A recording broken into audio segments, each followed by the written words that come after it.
내 인생의 인도자.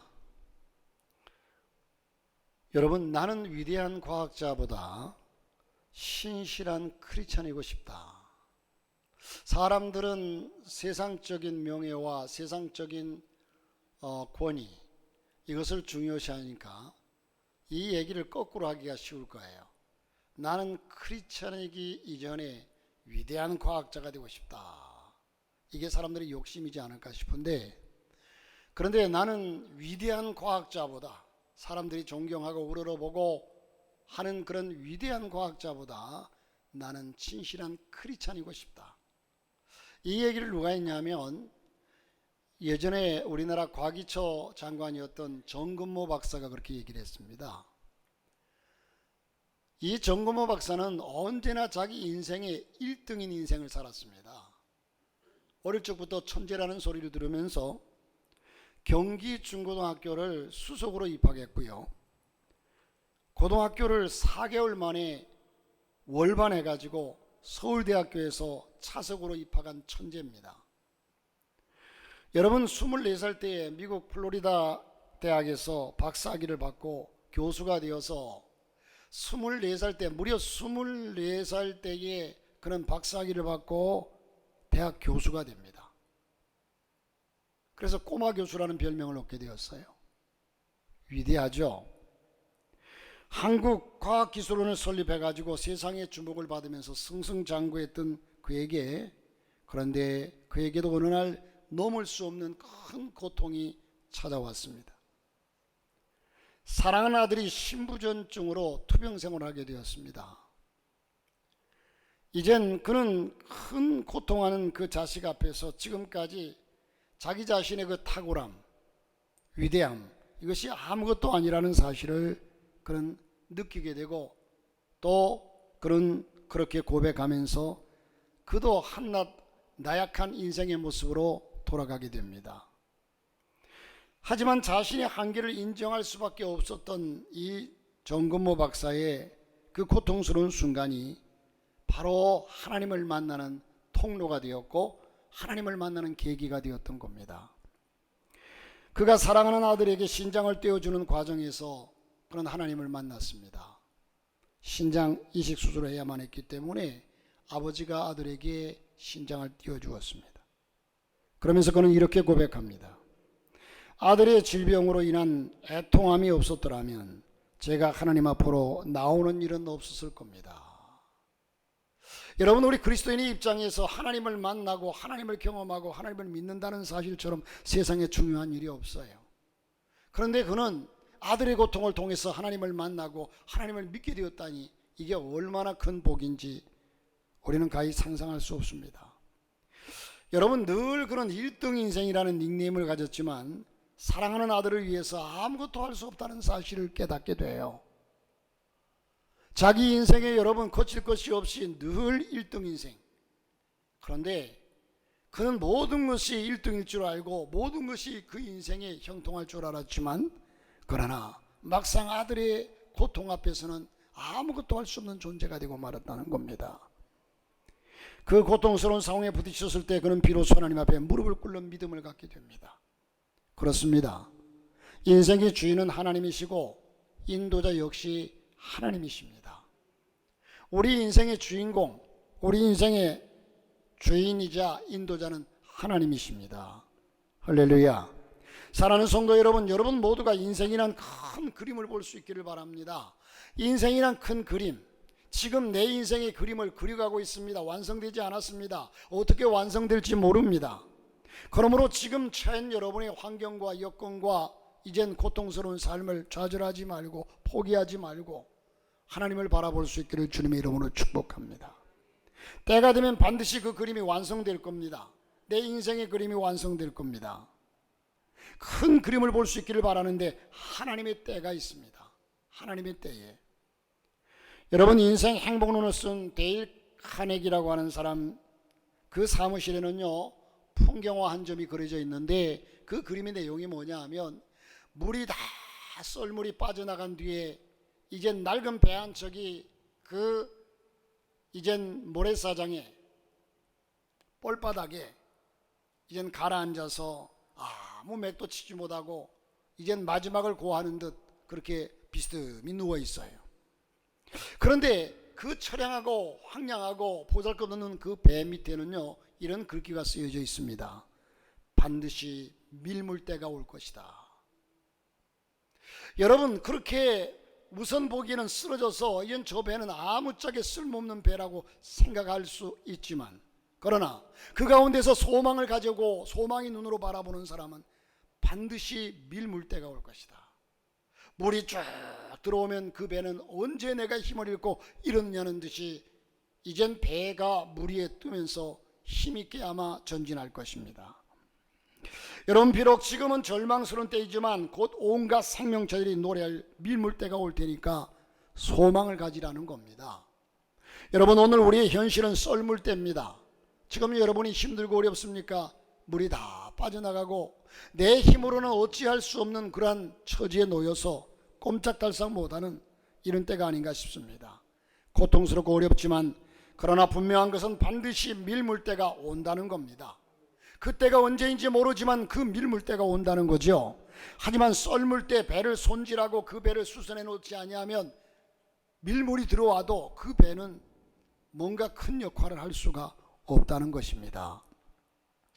저는 오늘 하나님이 그렇게도 귀하게 쓰셨던 사도 바울의 삶을 통해서 하나님이 우리의 개인에게 인생 개개인의 삶을 어떻게 인도하시는지를 생각하면서 함께 은혜를 나누고자 합니다.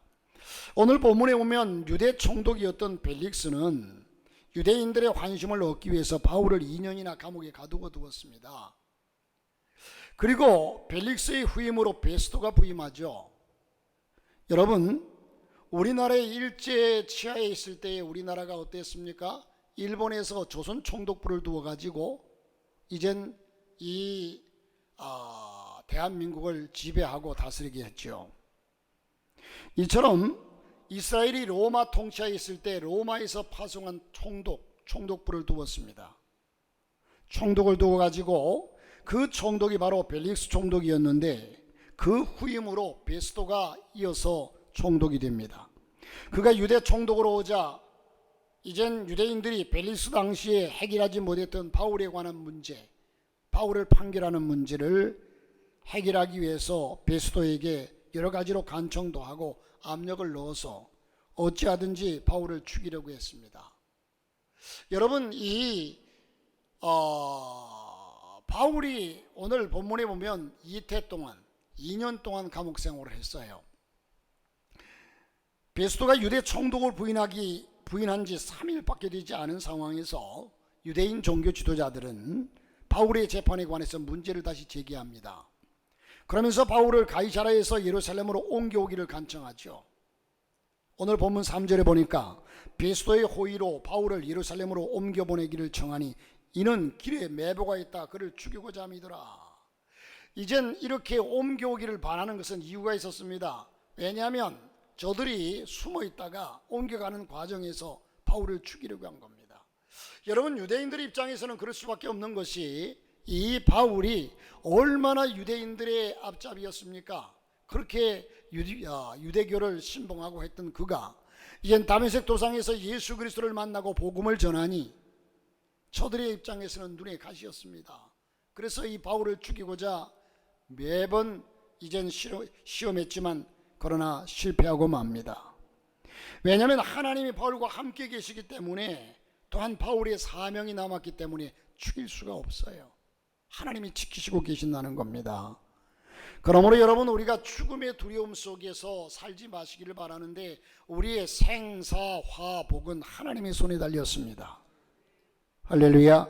살고 죽는 것은 오직 하나님의 뜻에 달려 있다는 겁니다. 하나님의 손에 달려 있습니다. 예전에 우리 김동길 박사가 그런 얘기를 했죠. 나 죽으면 하나님 손에 날걸. 여러분, 사명이 있기 전에는 하나님께서 부르시지 않는다는 사실이죠. 하나님 앞에 진정한 사명자로서 감당한다면 하나님이 저와 여러분을, 우리의 생명을 이 땅에서 더욱더 보존하실 거라는 겁니다. 며칠 후에 가이사랴에 내려간 베스토는 재판 자리에서 바울에게 이렇게 묻습니다. 오늘 본문 9절에 보니까 베스토가 유대인의 마음을 얻고자 하여 바울들은 묻되 내가 예루살렘에 올라가서 이 사건에 대해서 내 앞에서 신문을 받으리느냐? 이렇게 묻자 바울은 10절에서 이렇게 대답을 하죠. 바울이 가로되 내가 가이사의 재판 자리에 앉아 앞에 있었으니 마땅히 거기서 신문을 받을 것이라. 나는 당신에게 신문을 받지 아니하고 로마로 가서 로마 가이사의 앞에서 재판을 받겠다. 여기서 우리는 바울이 이렇게 말한 이유를 기억해야 합니다. 왜 그렇게 얘기했을까? 그 이유가 무엇일까요? 여러분, 사도 바울이 왜 이토록 로마에 가고자 했느냐? 재판까지 받으면서 로마로 가서 재판을 받겠느냐고 하는, 비록 죄수의 몸으로라는, 여러분 여기에서 예루살렘에서 재판을 받으면 자기가 불리하기 때문에 그런 것이 아니라, 이제는 그가 굳이 로마로 가고 싶어 했던 것은 죄수의 몸으로라도 로마에 가고자 했던 분명한 이유가 뭐냐? 사도행전 23장 11절에 이렇게 분명한 이유를 밝히고 있습니다. 그날 밤에 주께서 바울 곁에 서서 이르시되 담대하라, 내가 예루살렘에서 나의 일을 증거한 것 같이 로마에서도 증거해야 하리라 하시느니라. 이것은 주님이 직접 바울에게 나타나셔서 말씀하신 내용입니다. 즉 바울이 예루살렘에서 뿐만 아니라 로마에서도 복음을 전해야 한다는 것을 너무나 잘 알고, 또한 이것이 주님이 지시한 일인 만큼 그런 순종하고자, 여러분 바울은 로마로 가지 않고 예루살렘에서 재판을 받는 것이 훨씬 더 유익일 겁니다. 그러나 우리 주님께서 그렇게 말씀하셨기에 그 말씀이 얼마나 험하고 힘든 일이라고 해도 순종하려고 했던 겁니다. 그래서 어떻게 하든지 로마에 가서 복음을 전파하고 싶었고, 결국은 로마를 통해서 세계 복음화를 이루고 싶어 했던 겁니다. 즉 땅끝까지 이르러 예수님을 전하는 것이 이 사도 바울의 삶의 꿈이었습니다. 그런데 이상하게도 그 모든 것이 바울의 계획과 바울의 목적은 그것인데, 바울의 계획과 바울의 뜻대로 잘 되질 않았습니다. 예루살렘에 온 바울은 아시아에서 온 유대인들의 소동으로 또한 소송 사건에 휘말리게 됩니다. 대제사장들과 장로 유대인들은 바울에게 율법을 어기고 성전을 더럽히고 로마 황제의 위협적인 존재라는 죄목을 씌워서 그를 고소했습니다. 이 일로 인해서 바울은 공의 앞에 재판을 받고 가이사르에게 벨릭스 총독, 베스도 총독, 아그리파 왕에게 재판을 받으면서 감옥에서 2년이라는 세월을 지내게 됩니다. 여러분, 감옥 생활이 2년이, 우리는 그 다른 친구들, 우리 자녀들이나 또 형제들이 군대를 갔다 오면요, 2년을 갔다 오면 그 군대 갔다 온 세월이, 야 벌써 제대했어? 금방 갔다 온 것 같다 이러지만, 그러나 막상 그 군대를 다녀온 친구는요, 하루하루가 힘들고 2년 동안의 세월이 참 깁니다. 감옥에서도 마찬가지입니다. 2년이라는 세월이 우리는 세상에 살 때에 금방 짧은 세월 같지만, 하루하루 그가 노역을 하고 또 재판을 받고 고통을 받는 세월 속에서는 참 힘들고 어려운 세월입니다. 자, 여러분, 이런 2년 동안의 세월을 보내고 있으니 얼마나 답답하겠습니까? 그래서 바울은 가이사에게 재판을 받겠다고 말하면서 굳이 로마로 가기를 원했습니다. 여러분, 인간의 목적과 계획을 이루어주시는 분은 우리 하나님이십니다. 잠언서 16장 9절 말씀 보니까 사람이 마음으로 자기의 길을 계획할지라도 그 길을 인도하름을, 그 걸음을 인도하시는 분은 하나님이시니라, 여호와시니라. 할렐루야. 사람이 자기의 길을 계획한다고 해서 다 이루어지는 것은 아닙니다. 여러분, 지금 저와 여러분이 태어나서부터 꿈을 가지고 지금까지 왔는데, 여러분의 꿈대로, 계획대로, 생각대로, 여러분이 설계한 인생의 지도대로 지금 왔습니까? 아닐 것입니다. 내 뜻대로 내 마음대로 안 되는 것이 내 인생이라는 겁니다. 서론에 말씀드린 것처럼 정근모 박사는 그가 인생의 1등을 늘 주장하고 또 그렇게 인생의 1등을 살아왔던 그도 자기 인생을 어떻게 할 수 없었습니다. 사람이 자기 길을 계획한다고 해서 다 이루어지는 것은 아닙니다. 사람이 계획할지라도 그 걸음을 인도하시는 분은 여호와 하나님이시기 때문에 그렇습니다. 하나님은 그 걸음을 인도하시는 분이십니다. 그 걸음을 인도하시는 하나님께 내 인생을 맡기고 살아가시기를, 그분을 의지하고 살아가시기를 주님의 이름으로 축복합니다. J.I. 패커라고 하는 사람이 하나님을 아는 지식이라는 그런 책에서 이렇게 말을 했습니다. 여러분 잘 새겨보십시오. 우리가 현재 행동하기 위해 필요한 것, 그 이상으로 미래에 대해서 알려주신다거나 한 번에 한 걸음 이상을 인도하시는 것은 하나님의 방법이 아니다. 우리가 현재 행동하기 위해 필요한 것, 내가 지금 행동하기 위해서 필요한 것, 그 이상으로 미래에 대해서 알려주신다거나 너가 앞으로 이렇게 할 것이다 이렇게 알려주신다거나 한 번에 한 걸음 이상을 인도하시는 것은 하나님의 방법이 아니다는 거죠. 우리의 하나님은 지금 행동하는데 필요한 것 그것까지 내게 알려주시고 내게 말씀하시고 인도하시고 또 한 걸음 한 걸음 우리를 인도하시는 분이시지, 하나님은 내가 앞으로 어떻게 될 것이다 하고서 그렇게 인도하시는 분은 아니라는 거예요.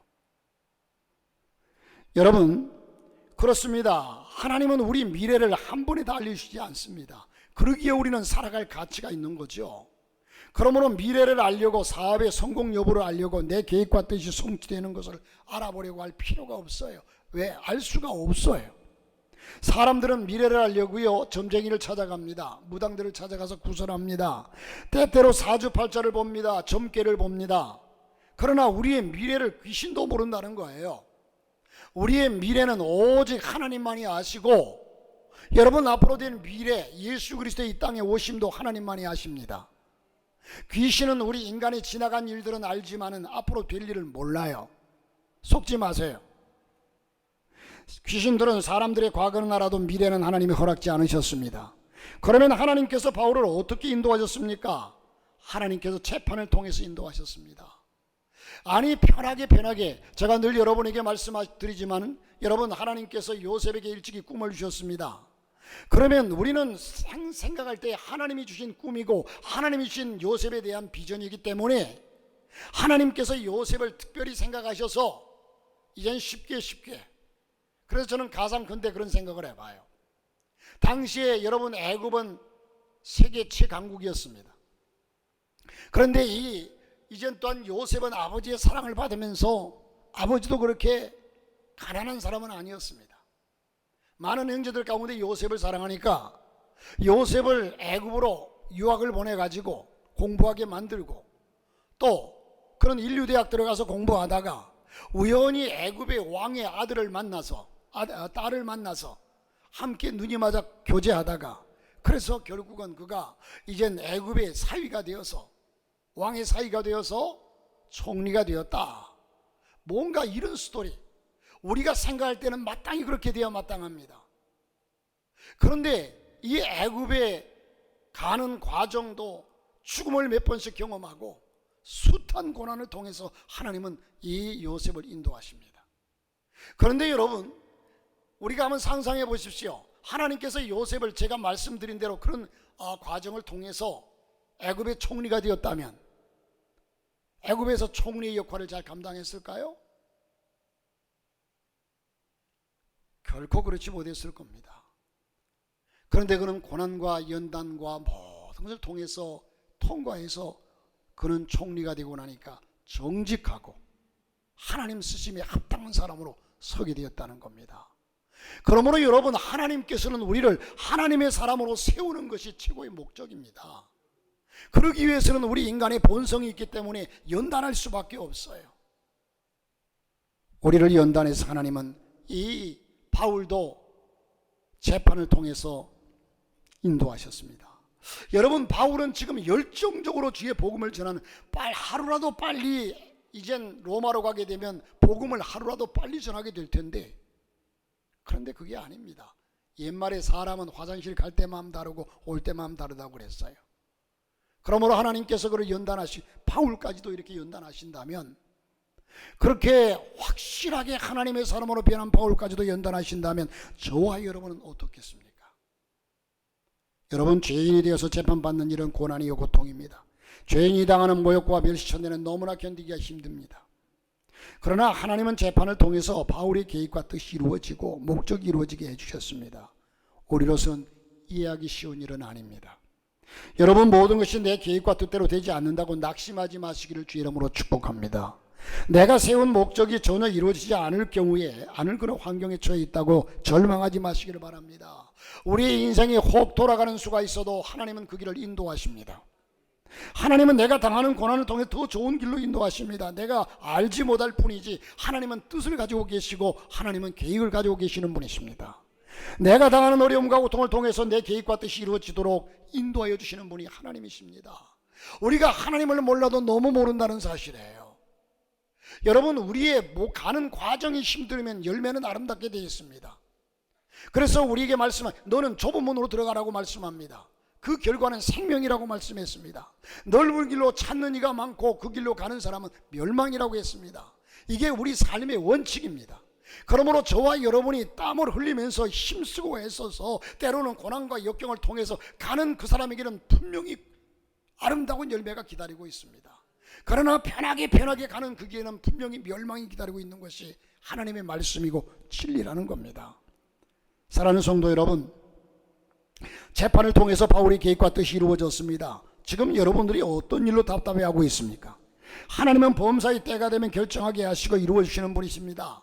여러분들이 답답해하는 문제들을 하나님께서 결정해 주시는 이 하나님, 여러분이 세운 계획과 뜻이 더 좋게, 결과적으로 더 좋게, 더 아름답게 이루어지기 위해서 그 열매가 그 좋은 날이 내게 도래하면 그것을 또한 끝까지 감당할 수 있게끔 우리를 연단하고서 인도하시는 분이십니다. 어느 자료에 보니까 빌리그레임 목사님과 함께 사역을 했던 한 자매가 있었습니다. 그 자매는 시각장애인입니다. 앞을 볼 수가 없어요. 킴 웍스라고 하는 자매인데 한국전쟁 때에 실명을 했습니다. 그래서 고아원에서 자랐습니다. 그런데 어떤 미국 중사의 도움으로 미국에 가서 인디아나 주립대학에서 공부하고 또 오스트리아에서 성악 수업을 하고 훌륭한 성악가가 되었습니다. 맹인으로 성악가가 된 그녀는 예수를 믿고 놀라운 하나님의 은혜를 체험하였습니다. 그러고 난 뒤에 빌리그레임 목사님과 함께 집회를 다니면서 목사님의 집회 시마다 그는 자기 삶을 간증하게 됩니다. 그런데 그녀는 이렇게 간증을 합니다. 사람들이 장님인 나를 인도할 때에 저 100m 전방에 뭐가 있다고 말하지 않습니다. 단지 내 발 앞에 물이 있으니 건너뛰라고 말하고 내 발 앞에 층계가 있으니 발을 올려놓으라고 말합니다. 나를 인도하시는 분을 내가 믿고 한 걸음씩 옮기기만 하면 나는 내가 가고자 하는 목적지에 꼭 도착을 합니다. 참 귀한 말씀이에요.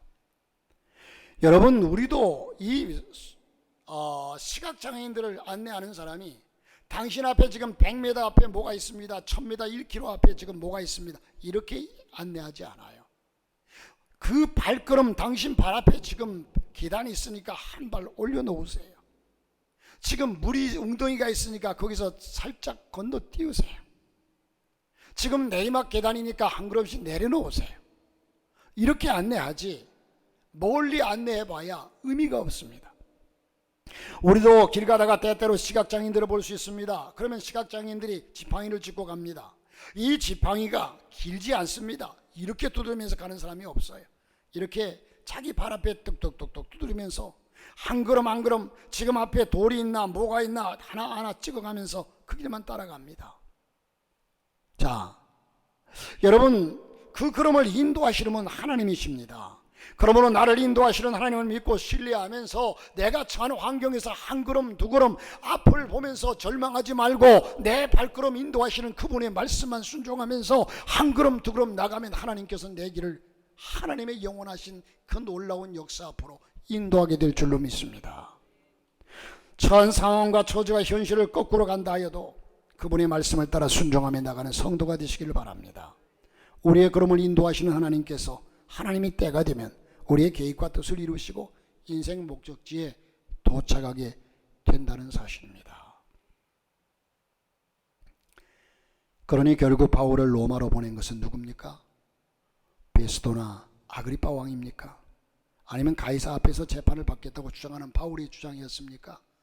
겉으로 보기에는 그렇지만 그러나 하나님께서 계획하신 바입니다. 그건 하나님께서 그렇게 하신 거죠. 현실적으로 정치적인 문제와 유대인들의 종교적인 얽히고 설킨 문제, 이것이 바울이 로마로 가는 것처럼 보일지 모르나 그러나 실제적으로는 주님이 바울을 로마로 보내기를 원하셨고 그것이 주님의 뜻이었습니다. 잠언서 16장 9절을 계속 말씀드리지만 사람이 마음으로 자기 길을 계획할지라도 그 길을 인도하시는 분은 여호와시니라. 그 걸음을 인도하시는 분. 저는 나이 들면서 이 말씀이 정말 실감 있게 확신이 주어지고, 여러분, 저와 여러분이 아까도 말씀드린 것처럼 지금까지 계획된 대로 살아왔습니까? 아닙니다.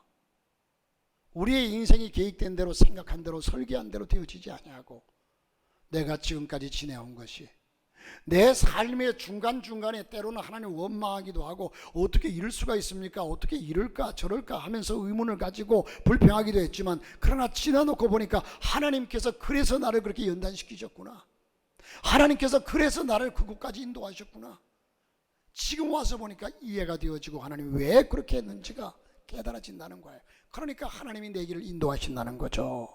주께서 내 길 예비하시네.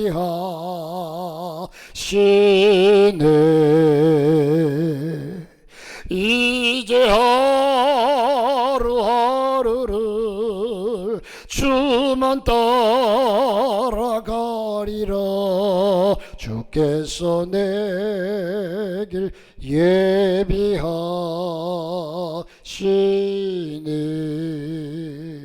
할렐루야. 우리의 걸음을 인도하시는 분 하나님이십니다. 결국 그분은 우리에게 유익이요 그분이 기뻐하시는 길로 우리를 인도하시는 겁니다. 우리의 걸음을 인도하시는 하나님을 믿고 승리하며 사시기를 주님의 이름으로 축복합니다. 여러분, 미국의 제26대 대통령이 누구냐 하면 저 유명한 데오도 루즈벨트 대통령입니다. 그는 1858년 10월 27일에 탄생해서 1919년 1월 6일 60세의 나이로 별세를 합니다. 그는 어려서부터 소아마비를 앓아서 다리를 절었습니다. 시력도 좋지 않아서 돋보기를 끼웠습니다. 뿐만 아니라 어릴 적부터 천식을 알아가지고 때때로 호흡곤란에 이르기도 했습니다. 그의 나이 11살이 되었을 때 아버지는 그 아들에게 이렇게 얘기합니다. 사랑하는 아들아, 너는 다리도 절고 시력도 나쁘고 천식까지 앓고 있으니 만일 그것이 내게 있는 이 장애들이 너를 실패하게 하거든, 너를 괴롭게 하고 너를 실패하게 하거든, 그것을 잘 극복하고 하나님을 의지해라. 또한 하나님의 도우심을 구하거라. 그러면 너는 누구보다도 더 크고 훌륭한 사람이 될 것이다. 아들에게 용기를 주었습니다.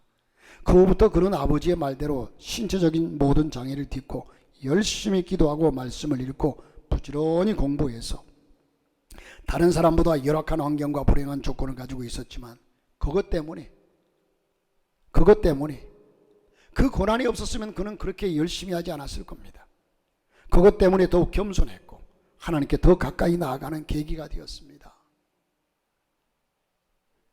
풍랑으로 인해서 배는 빨리 가듯이 결국 남들은 한 번 하기도 어려운 미국의 대통령을 2번씩이나 재선되었습니다.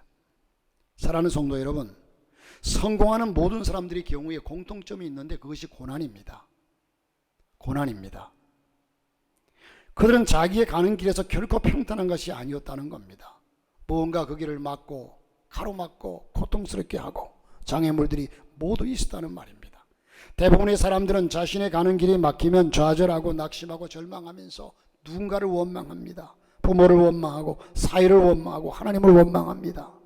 하지만 이들은 막히면 돌아가게 하는 유턴의 은혜를 체험하지 못했기 때문에 그런데 우리는 돌아가는 유턴할 수 있는 은혜를 체험해야 합니다. 그러므로 우리가 분명히 깨달아야 할 것은 돌아가게 하시는 하나님의 섭리를 깨달아야 할 줄 압니다. 그러므로 오늘 우리는 하나님의 인도하심을 긍정하자는 거죠. 믿자는 거죠. 하나님이 내 인생을 인도하신다는 사실을 믿고 따라가자는 겁니다. 이스라엘을 광야에서 인도하실 때에도 하나님은 저들을 힘들고 어렵지만 돌아가게 하신 겁니다. 왜? 한 달이면 좋게 갈 수 있는 거리를 40년이 걸렸습니다. 이스라엘 백성들이 가나안 땅에 들어가서 하나님의 사람으로 살기 위해서는 하나님이 이미 그들을 아시고 하나님이 나를 아십니다. 나의 고집도 알고 나의 나됨을 아시기 때문에 나를 꺾어서 하나님 말씀에 순종하고 들어가서 형통하다 하여도 겸손하게 살 수 있는 그런 사람으로 만들어서, 그래서 하나님이 우리를 그렇게 인도하신다는 사실을 먼저 알아야 될 줄 압니다. 우리 인생도 하나님이 돌아가게 하실 때에는 어떻게 해야 하겠습니까? 먼저는 하나님의 섭리를 믿어야 합니다. 내 이 고난과 역경 속에 하나님의 섭리가 있음을, 우리가 하나님의 자녀라고 믿는다면 분명히 하나님께서는, 아버지이신 하나님께서는 자녀된 우리에게 향한 계획이 있습니다. 뜻이 있습니다. 예레미야 29장 11절부터 13절에 말씀합니다. 여호와의 말씀이니라. 너희를 향한 나의 생각을 내가 아나니 평안이요 재앙이 아니니라. 너에게 미래와 희망을 주는 것이니라. 너희가 내게 부르짖으며 내게 와서 기도하면 내가 너희들의 기도를 들을 것이요 너희가 온 마음으로 나를 구하면 나를 찾을 것이요 나를 만나리라. 할렐루야. 우리는 하나님을 만날 수 있는 기회가 고난입니다. 고난 속에 하나님 만날 수 있지, 평안할 때는 하나님 못 만나요. 고난 가운데 부르짖고 하나님을 찾을 때 만나게 됩니다. 여러분, 리빙스턴은 원래 중국에 가려고 했습니다. 그러나 하나님은 그를 아프리카에 보내셨고 그곳에서 그는 선교사, 탐험가, 의료 전도사로서 봉사케 했습니다. 캐리라고 하는 사람은 남태평양으로 가려다가 인도로 부르심을 받아 수많은 대중들에게 그들의 언어로 성경을 보급했습니다. 하나님께서 왜 길을 막으실까요? 의아해하지만 지나보면 하나님의 인도하심의 섭리였음을 발견하게 됩니다. 저도 이 교회를 개척하기 위해서 숱한 곳을 찾았습니다. 제가 서산을 가끔씩이 아니라 혹 가다 보면 서산이 새롭게 보여요. 왜? 제가 서산에 개척을 하려고 몇 번씩 서산을 내려갔거든요.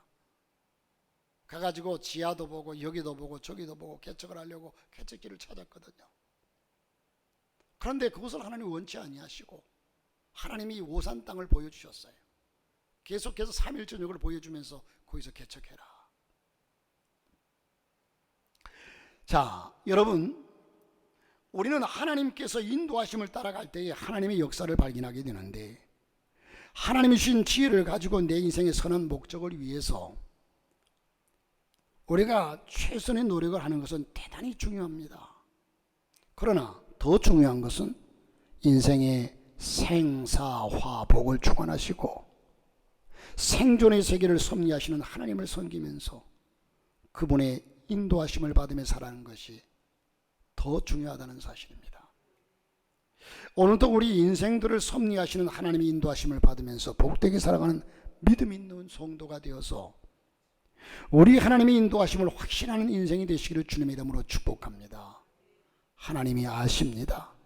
우리의 삶을 아시고 인도하시는데 순수히 순종하기로 작정하고 따라가면, 순수히 순종하기로 어떤 환경과 여건이든 간에 따라가면 내가 안 가려고 버티니까 더 고통스럽습니다. 더 힘듭니다. 더 어렵습니다. 그런데 어려우니 이 길은 내가 마땅히 가야 할 길, 주인이 내를 끌든 안 끌든 간에 나는 이 길을 가야 된다는 사실을 확신한다면 우리는 순종하면 그 길을 쉽게 갈 수가 있습니다.